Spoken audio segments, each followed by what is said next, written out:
Hello, this is Arthur Khalid, and today we're gonna teach you about seventh throne of Jesus Christ. जैसे कि हम सब जानते हैं कि मसीह खुदावंद ना सिर्फ कामिल इंसान, ना कामिल खुदा, बल्कि एक कामिल बादशाह भी है।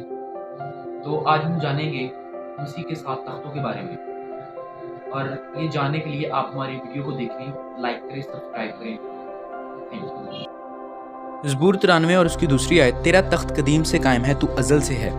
किताब मुक़द्दस में बहुत दफ़ा खुदा के तख्त या मसीह के तख्त का जिक्र आया है, और कलाम मुक़द्दस पढ़ने वाले लोग आम रवानी में उन्हें पढ़ जाते हैं और शायद गौर नहीं करते कि मुख्तलिफ़ वक्तों में मुख्तलिफ़ तख्त होते हैं। लिहाजा ये भी समझना चाहिए कि मज़कूरा तख्त किस वक्त का इशारा करता है। लफ्ज़ तख्त सारी बाइबल में तकरीबन 152 दफ़ा आया है, जिनमें ज़्यादातर दुनियावी बादशाहों के तख्त हैं। आइए खुदा मसीह के तख्त के बारे में देखें।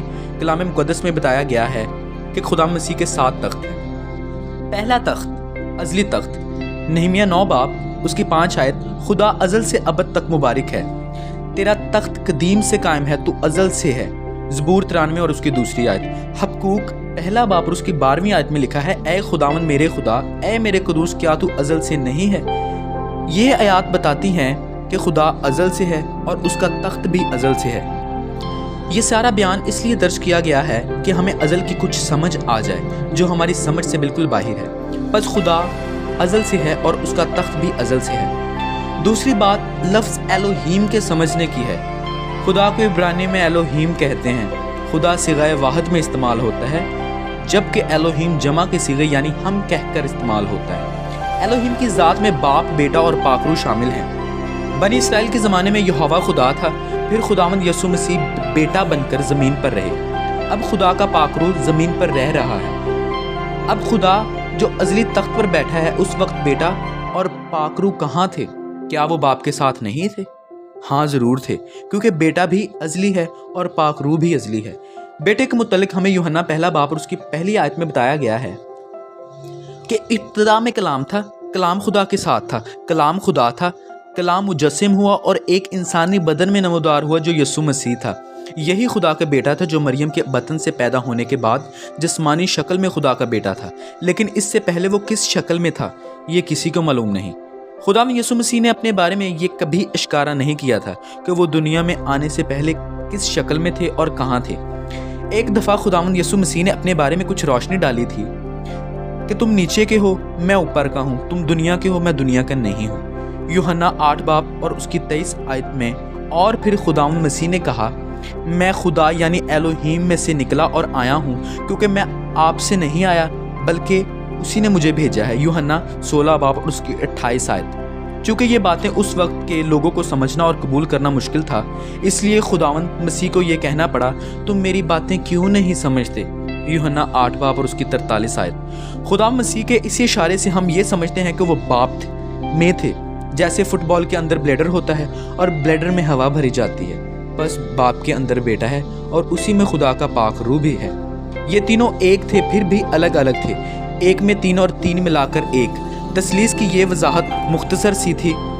बस बेटा अज़ल से ही बाप के अंदर था और खुदा के साथ अज़ली तख्त पर बैठा था। ये बेटे का पहला तख्त था जो अज़ली की शक्ल में था। खुदावंद मसीह का दूसरा तख्त आसमानी था। एक वक्त आया जब एलोहीम ने अपना निज़ाम कायम करने के लिए अपना आसमान और आसमानी लश्कर बनाया। देखिए ज़बूर 33 और उसकी 6 आयत। आसमान खुदावंद के कलाम से और उसका सारा लश्कर उसके मुँह के दम से बना है। उस वक्त अभी अजराम फलक, सूरज, ज़मीन और सितारे नहीं बनाए गए थे। बस उस आसमान में खुदा का तख्त लगाया गया। ये मालूम नहीं कि आया ये वही अज़ली तख्त था जो अज़ल से चला आ रहा था, या यहाँ आसमान में कोई और तख्त बनाया। इसी तख्त पर बेटा भी बाप के साथ था। इसी तख्त के बारे में लिखा है कि आसमान मेरा तख्त है। यसाया पहला बाब और उसकी 66 आयत। तू जो आसमान पर तख्त नशीन है। ज़बूर 123 और उसकी पहली आयत। और मत्ती की इंजील 5 बाब और उसकी 34 आयत में यूँ लिखा है, लेकिन मैं तुमसे कहता हूँ कि बिल्कुल कसम ना खाना, ना तो आसमान की, क्योंकि वो खुदा का तख्त है। इसी तख्त के बारे में ज़बूर 45 6 आयत में लिखा है, ऐ खुदा तेरा तख्त अब्दुल आबाद है। और ज़बूर 103 19 आयत में ये लिखा है, खुदावंद ने अपना तख्त आसमान में कायम किया। ये तख्त खुदावंद मसीह का दूसरा तख्त है जहाँ वो बाप के साथ रहता है। उसी तख्त से अजराम फलक की तख्लीक हुई जो खुदावंद मसीह ने की, क्योंकि उसी ने हुक्म दिया और ये पैदा हो गए। ज़बूर 103 6वीं आयत। क्योंकि उसने फरमाया और हो गया, उसने हुक्म दिया और वाक़या हुआ। ज़बूर 33 और 9 आयत में ये लिखा है, उसी में सब चीज़ें पैदा की गईं, आसमान की हों या ज़मीन की, देखी हों या अनदेखी, तख्त हों या रियासतें, हुकूमतें या इख्तियारात, सब चीज़ें उसी के वसीला से और उसी के वास्ते पैदा हुई हैं। कुलसियों पहला बाब उसके 16 आयत, सब चीज़ें उसी के वसीला से पैदा हुई और पैदा हुआ उसमें से कोई चीज़ भी उसके बगैर पैदा नहीं हुई। यूहन्ना पहला बाब और उसकी दूसरी आयत। इसी तख्त से अजराम फलक पैदा हुए और फिर इसी तख्त से ज़मीन पर काम शुरू हुआ क्योंकि वो चुनी गई। ज़बूर 115 और 16 आयत। आसमान तो खुदावंद का आसमान है, मगर ज़मीन उसने बनी आदम को दी। जब ज़मीन बनी आदम के लिए चुनी गई तो फिर उस पर दर्जा बदर्जा काम भी हुआ। ये साया 45 बाब और उसके 18 आयत में लिखा है, खुदावंद जिसने आसमान पैदा किए वही खुदा है, उसी ने ज़मीन बनाई और तैयार की, उसी ने उसे कायम किया। उसने उसे बस पैदा नहीं किया बल्कि उसको आबादी के लिए रास्ता किया। पर ज़मीन चुने जाने के बाद 4 इक़दाम में से गुजरी। ज़मीन बनाई गई, ज़मीन तैयार की गई, ज़मीन कायम की गई, ज़मीन रास्ता की गई। ये सब काम खुदावंद मसीह ने उसी दूसरी तख्त पर से किया। जब ज़मीन रास्ता हो गई और बाग़ अदन तैयार हो गया तो खुदा ने पहले आदम को और फिर हव्वा को पैदा किया।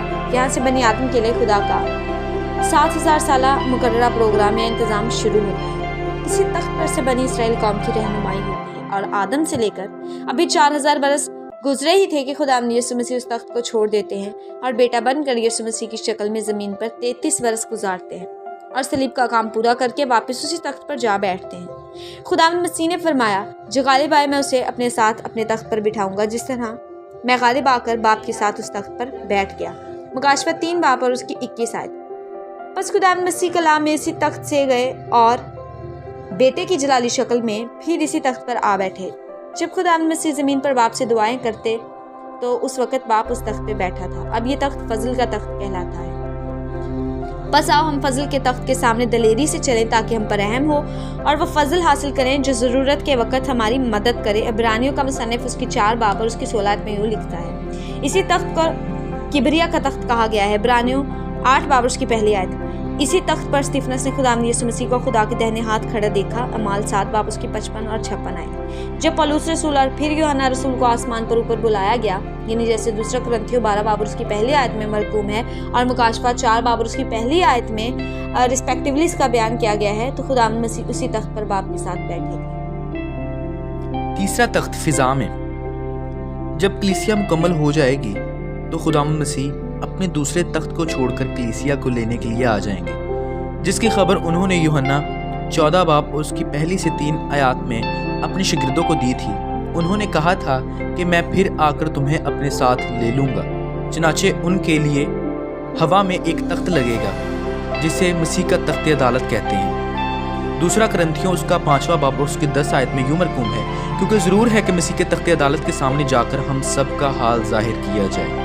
सारी कलीसिया आग में से गुजरेगी। पहला कुरिन्थियों उसका 3 बाब और उसकी 13 से 15 आयत में लिखा है। और फिर इनाम हासिल करने के लिए खुदावंद मसीह के उस तख्त के सामने हाजिर होगी, जहां सब मुकद्दसों को बाकी बचे हुए काम के मुताबिक ताज, इनाम वगैरह मिलेंगे। बस खुदावंद मसीह का ये तख्त थोड़ी देर के लिए होगा। चौथा तख्त फिर बाप के साथ। खुदावंद मसीह की 2 आमदें उसी तख्त से होंगी जो आसमान पर बाप के लिए है। पहली पुशीदा आमद कलीसिया के लिए और 7 साल के बाद ज़ाहरा आमद यहूदियों और बाकी दुनिया के लिए। इन 7 बरसों में मुकाशवा 6 बाब से 18 बाब की तमाम बातें पूरी होंगी और खुदावंद मसीह बर्रा की शक्ल में बाप के साथ बैठे होंगे। नीचे ज़मीन पर मुखालिफ मसीह का 7 साला अहद गुजर रहा होगा जिसमें बहुत से वाक़यात हों।